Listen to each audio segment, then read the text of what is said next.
What's up guys? Gusto nyo ba na dumami yung followers nyo?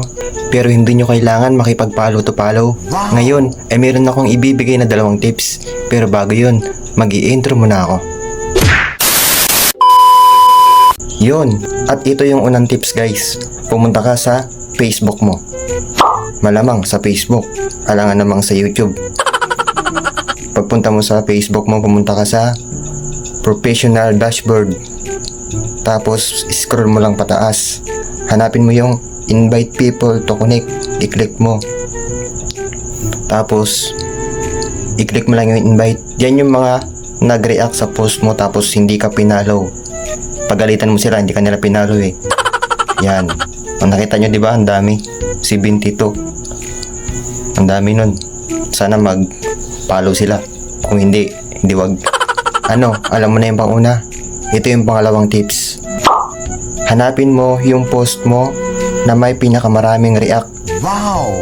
Halimbawa, ito yung sa akin, may pinakamaraming react to eh. Tapos, pumunta ka doon sa reaction. Yung mga nag-react ng post mo. Scroll mo pataas. Yan, pagka-scroll mo pataas, hanapin mo yung invite. Hanapin mo lang yung invite. May makikita ka yan. Yan, may invite 2. Invite lang. I-click mo lang yung invite. Invite mo lang sila hanggang magsawa ka. Ipapalo ka rin yan nila. Invite lang.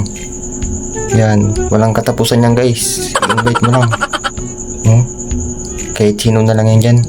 Mag-a-appear yan sa kanila.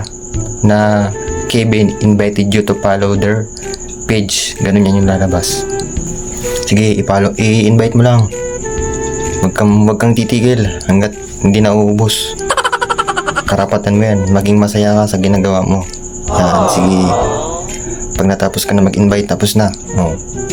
Matulog ka na pagtapos nun.